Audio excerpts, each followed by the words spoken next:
Go to the rectangle tool in Affinity Photo, select that and drag down and create a rectangle. But don't release. Don't release the mouse. Press the right arrow key on the keyboard and you can create a load of thin. If you repeat that multiple times, so you can see you can create rapidly 10 or 20 rectangles and release. And you can see now you've got all these rectangles over in the layers panel. What you can also do is you can go to this one right at the bottom. So select that rectangle. That's the one you selected, first one you created. And you can change the colour. So just go to the swatches panel. You can find that in the window menu and click. Go to the select menu and then down here to select next layer. And you can see a shortcut. So use that shortcut if you want to do it quickly or just go to that menu each time. So I'm just going to do that and then it's selected that. And I can change the colour again. So now let's go for blue and I can repeat that. So do that, select next one, and you can repeat that obviously all the way through of all these rectangles. So once you've changed all the colours of all those rectangles, select them all, use the layers or just drag over all of those rectangles using the move tool. And you can resize it if you want. So just drag, resize it, something like that.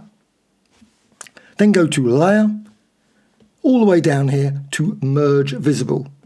And that will just become an entire single pixel layer, all those rectangles. You can select all those rectangles and just delete them now. Just go to delete, click, and they're gone. You've just got that pixel layer. Select the layer, then go to edit and copy.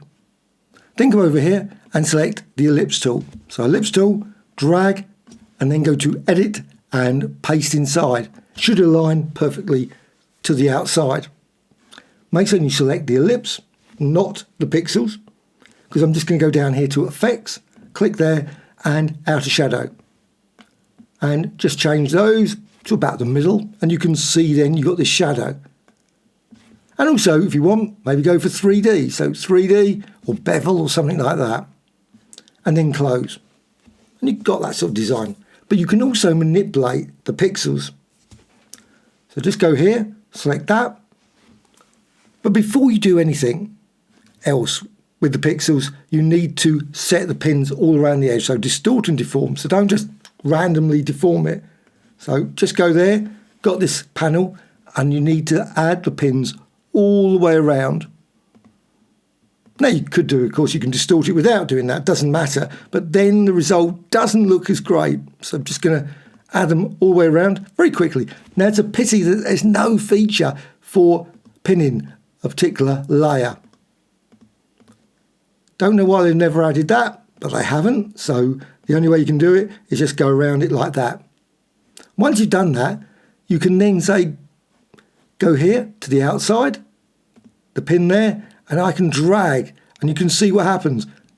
Because of the pins all the way around the edge, it doesn't move. So you can actually just distort it, but it still stays in line with this circle. And you can drag it over there. So you want to keep that colour. Also, you can go here. So outside again, click there. And again, drag that in and it will drag with that colour. It doesn't move too far. It's impossible to not have some movement. But again, go to the blue there and drag that in. And again, you can see it follows that blue. And again, outside again and drag in. And again, it follows that brown.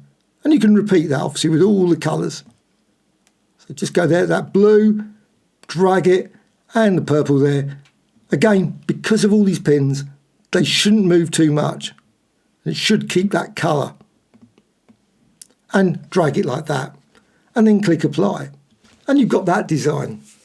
But what you can also do is you can then just slightly rotate it as well. You don't need to keep the ellipse exactly the same. You've got this design following all that. But you can make it slightly out of line. So it's not exactly perfect. Creates a slight unusualness to that design. So it's not exactly following line, but it still basically follows that line.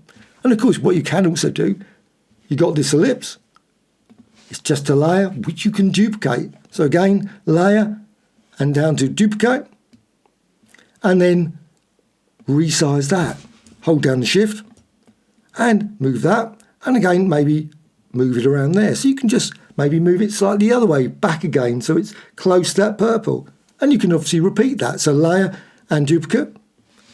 And again, just resize it and move it around there. And of course you can line it up as much as you want, but just keep those purples together, the blues together, so you can see it, but it's just slightly shifting all the way in from this design. And of course you can repeat that. Now, of course, if you don't want that background, you can always delete it. Just go to the pixel layer and delete it. But you can close it, and of course you can modify it, apply other colors if you want. Don't have to keep it like that. Always go and create layer, new adjustment layer with none of those layers selected. So you can just go here and maybe go for HSL. So HSL, and then you can just change the colors. So you might want more garish colors, so maybe like that. Close it, and the HSL shift adjustment layer is above all those ellipses. So all of them affected. Now you could put it in between, maybe change them different ones, different ways, but I'm just keeping it above so it affects them all.